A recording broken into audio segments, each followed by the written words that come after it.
Let's turn to some April Fool's fallout, shall we? This is for Volkswagen. The company is under fire for a marketing prank gone wrong.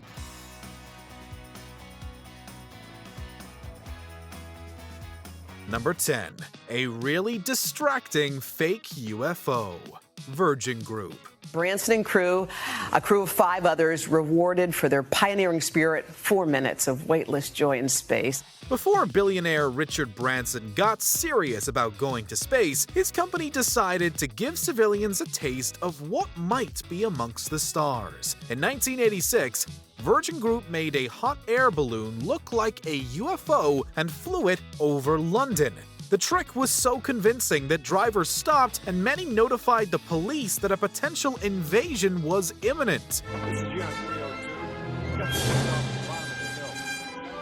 When an officer reached the balloon, someone dressed like E.T. apparently greeted the official. This didn't make the lawman instantly laugh. According to officials, the UFO stunt wasted police resources and could have fostered a dangerous accident on the road where drivers stopped. The officers were probably happy Branson's company went on to invest in spacecraft instead of more E.T. suits. So I was curious, what's the closest you've come and why do you keep doing these things that put you so close to the edge? Number 9.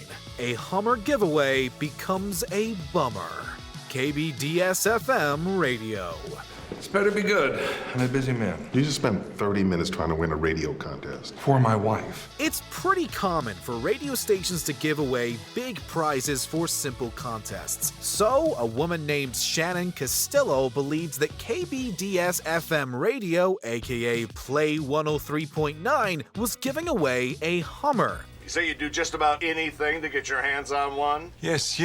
Well, KQRS has good news for you. All she had to do was figure out how many miles 2 Hummers had traveled after a week. Once Castillo guessed an appropriate 103.9, she was brought in to receive her prize, a toy car.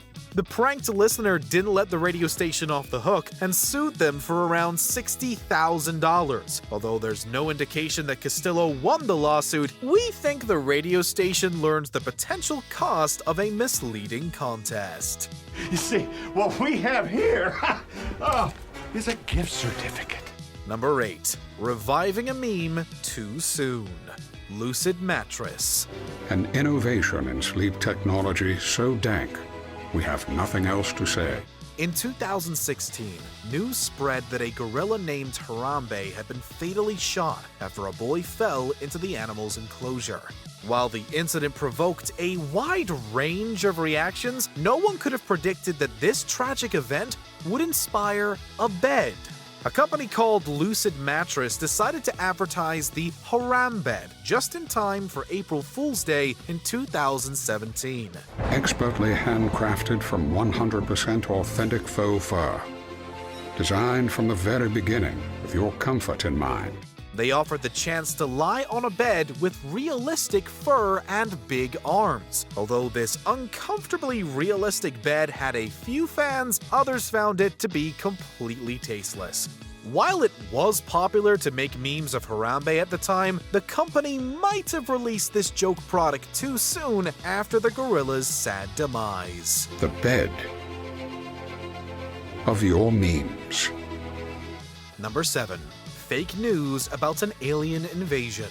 The Al Gad newspaper. What's that sound? I never heard that before!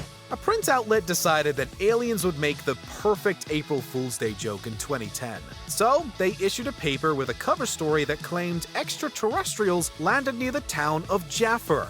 But people didn't exactly get the joke. It's the same everywhere.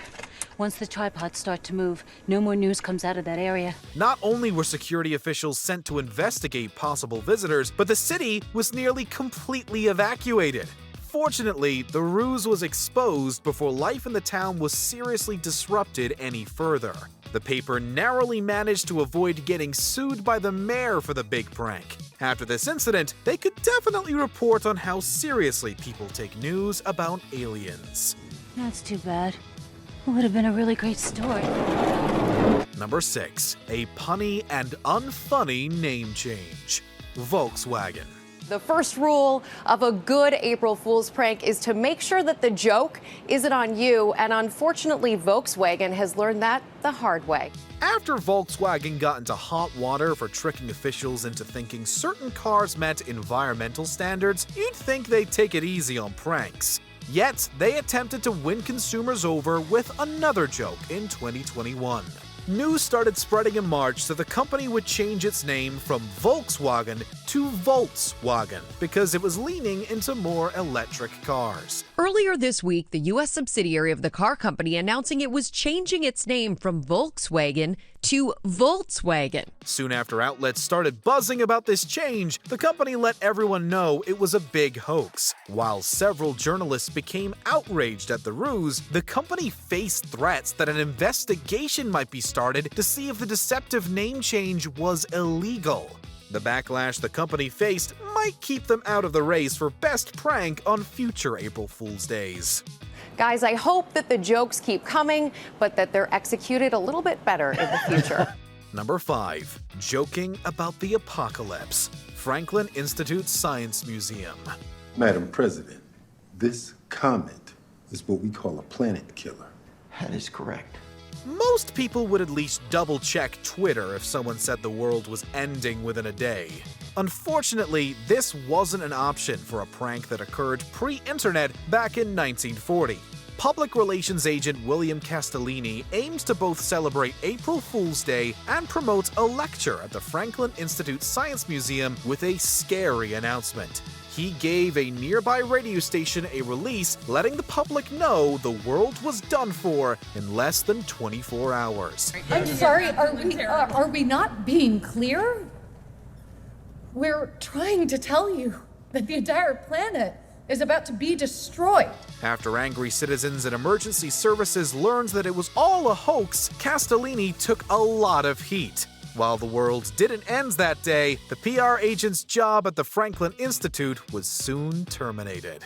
We've taken that story as far as it goes. Ladies, gentlemen, I wish you a very pleasant end of times. Number 4. Making Rickrolling popular. YouTube. Never gonna give you up, never gonna let you down, never gonna run around and desert you. If you haven't been tricked into watching Never Gonna Give You Up when scrolling through videos, you must have been one of the luckiest people alive. This undying internet trend pulls viewers in with a fake title or video description before hitting them with this Rick Astley classic. One of the reasons this prank became so commonplace was because of YouTube. In April 2008, the site tricked users into watching Never Gonna Give You Up by putting bogus video links on the homepage.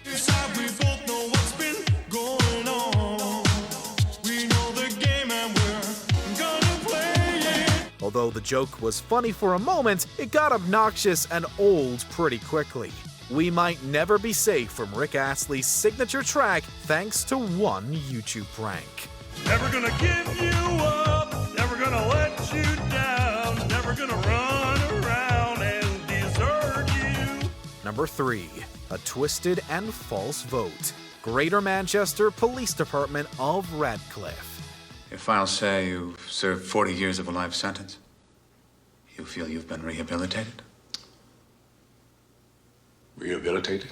While there are many reasons an inmate can be released from prison early, the process doesn't often come down to a public vote. One police department probably knew that when they made a dark April Fool's joke. A tweet from their office claims that whichever one of their prisoners got a large amount of votes could walk out of jail sooner and get a generous stipend as they left. Outraged families of victims were quick to point out that the department shouldn't have made jokes about releasing potentially violent offenders just because of an internet poll. And we're betting prisoners wouldn't have seen the humor in it either. This tasteless poll clearly wasn't the best way for this police department to connect with anyone. Rain! You're mine now. Number 2. A horrible article. Playboy Romania. You know I don't allow Playboy magazine in Stevie this gave house. it to me. I was holding it for You Stevie. have filthy, impure thoughts! An offshoot Romanian branch of the popular Risque magazine found themselves blasted with criticism on all sides because of an absolutely despicable move. The Office published an article where they described how a person could mistreat their spouse and hide the evidence. They also included terrible illustrations. While magazine representatives were quick to say it was all satire, they were hard-pressed to find anyone who thought this article had anything resembling humor. Who gave you this article? Because I know that I ripped it out of every public archive. In the wake of this horribly misguided attempt at an April Fool's joke, there were public protests and apologies from other sections of the company. It's clear the editors should have never let an extended article that made light of serious domestic abuse issues see the light of day. I don't ever want to see this filthy magazine in my house again. Now take this away! Number 1. The Minion Mic Drop Misfire. Google. Sending a message from your Gmail account on April 1st, 2016 could have had disastrous consequences if this ill-advised prank went on longer. Send! Message sent. Hey, why'd you do that? On that fateful day, Google added a button that placed a GIF of a Despicable Me minion dropping a mic into outgoing messages. It had an awful added bonus of automatically muting conversations. Since this minion button was easy to press accidentally, you could reply to a serious message without knowing what happened. Gmail users were furious that they looked unprofessional. I was going to be the picture of elegance and class, and you pinheads screwed it up! No. A man even claimed he lost his job over the joke feature. Fortunately, Google put a stop to the prank early on April Fool's Day. At least the company can say it found the worst way to use the already obnoxious minions. And that is how the Minions found their new boss. Did you enjoy this video? Check out these other clips from WatchMojo. And be sure to subscribe and ring the bell to be notified about our latest videos.